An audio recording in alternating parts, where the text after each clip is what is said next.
Hey everybody, welcome to episode 211 plus 1. It's me, your host, Vince. This is a really short episode, and I apologize. I couldn't really call in a mental day, like a mental health day, for this one. I didn't have anything edited and planned ahead of time. I just had an incredibly rough week. I just feel like I should be honest and say that, like right up front. Also, talk to people. If you have people in your life who are willing to listen and you're having a hard time, there's nothing wrong with needing someone to talk to. I didn't want to skip a week. I've been doing this for 211 plus 1 weeks. Welcome to this episode, Atomic Radio Hour. Bada boom, bada bang. I've been doing it for that long, and I didn't want to skip a week. I feel like skipping a week is wrong, just because I had a case of the SADS. So here's an episode. Here's at least lore. Lore on one of my favorite little pieces of New Vegas that I wish was a little bit bigger. I also have to thank the Patreon real quick. Thank you to you guys for your support. I love you. Starting from the top, we have to thank the OG Noah. Thank you, Noah. After Noah, we have to thank Danny. Thank you, Danny. After Danny, I have to thank Marcus. Thank you, Marcus. And last but certainly not least, I have to thank TP. Thank you, TP. I hope everybody's doing well. I hope everybody who supports in any manner is fine and dandy. I will see you next week, preferably for a real-ass episode. Like I said, I was just having a rough week, and every once in a while, everybody has a rough week. There's 52 weeks in a year. If one of them's rough, it's not that big of a deal. So enjoy this. It's the shortest one yet, and I know a few episodes ago it was I titled that one the shortest one yet, but here's at least some lore on the White Gloves from New Vegas coming up at you real quick. Be safe. Call somebody you love. If you need to talk, go see therapy. Just see a therapist. I just think everyone should see a therapist. I love you. I will see you next week. Be safe. Enjoy the episode. So if you want to hear any lore, and I mean any lore whatsoever, make sure you're in the Discord, because I usually ask a question, and the first person to get the question right gets to pick lore for the week. Did not ask a question, so this week's lore was picked by me, and I felt like going back to New Vegas, and I picked the White Glove Society. Now, they're one of 3 of the families, or the new tribes of Vegas, and I call them the new tribes of Vegas because of how much tribalism is still being portrayed throughout New Vegas. If you play 2 and you open with tribes and you see how they experience the wastes and how, like, the settlement of Arroyo is starting to become what it is, and by the end of the game flourishes if you get the right ending. All the 3 families are the Gamoras, the Tops chairman, and the Ultralux's White Glove Society. All it is tribes in suits. It's politics. It's gangbanging in suits. So I refer to them, the game does allude to it a little bit, but personally I refer to them as the new tribes of Vegas. The White Glove Society, who we're going to be speaking about, they operate the Ultralux and are employed by Mr. House. Now, not much is known about the White Gloves beforehand. When they signed their contract to become one of the houses, to work on the strip, to work for House, they signed in there that if they abandoned their ways of the past, their cannibalistic ways, what House would do is he would make sure that no one would know of what their original name was, because they were cannibals.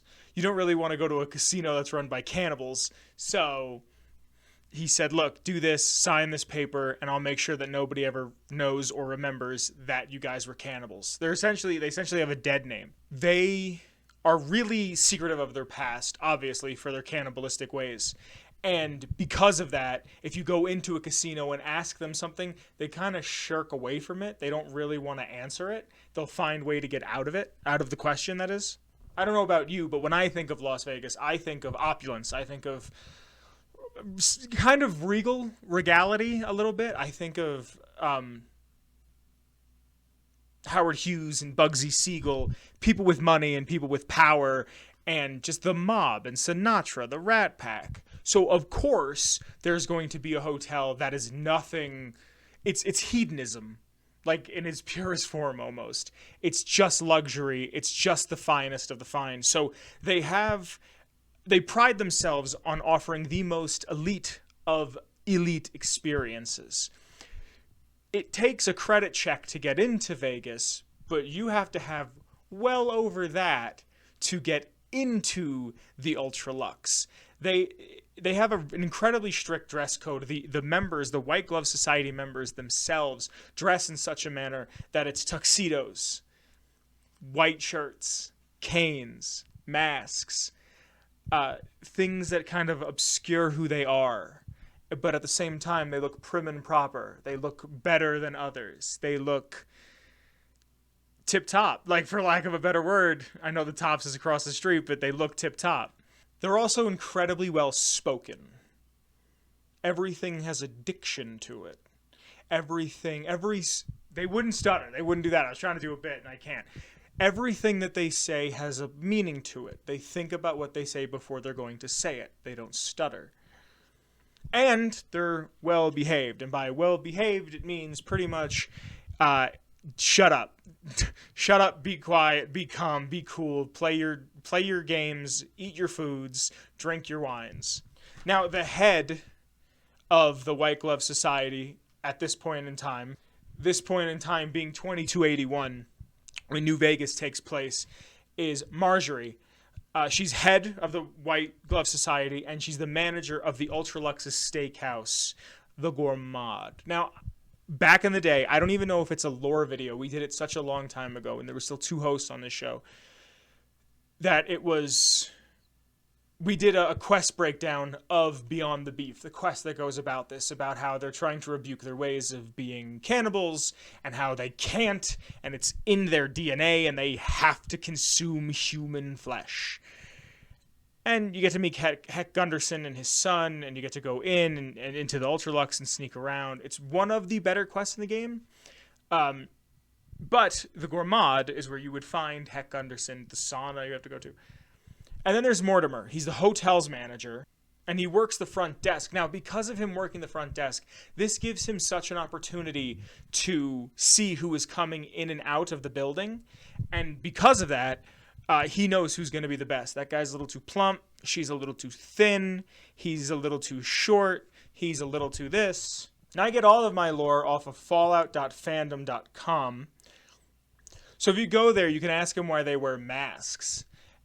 And Chauncey will tell you that it's just to keep up with the allure of mystery and whatnot. But when I was thinking about this, when I read this earlier, it's probably because some of those tribesmen, because Vegas is only a handful of years old, New Vegas is, some of those tribesmen might have been well known, and they were like, "Oh, that's the cannibal guy." So they might have done it to obscure their faces, themselves.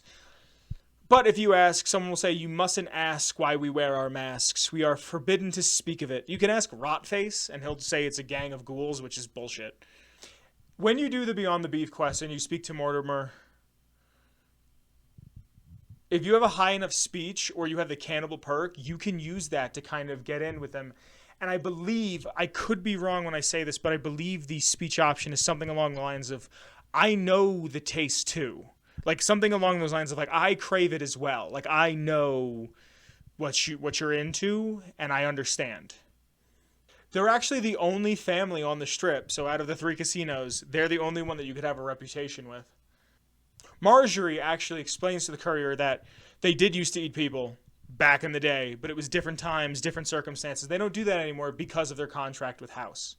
So Josh Sawyer has said in a forum post, during the development, the White Glove Society was originally called the Sawneys, Sawneys. I thought it was cool. It sounds very pish-posh, very like, "We're the Sawneys." It's cool. They have their own card. It's probably the 8 of diamonds, probably on screen somewhere behind me. There's a huge fly on my window. He's not welcome in here. But that's all I have to say about the White Glove Society from Fallout New Vegas. And that, my friends, is in fact this week's lore.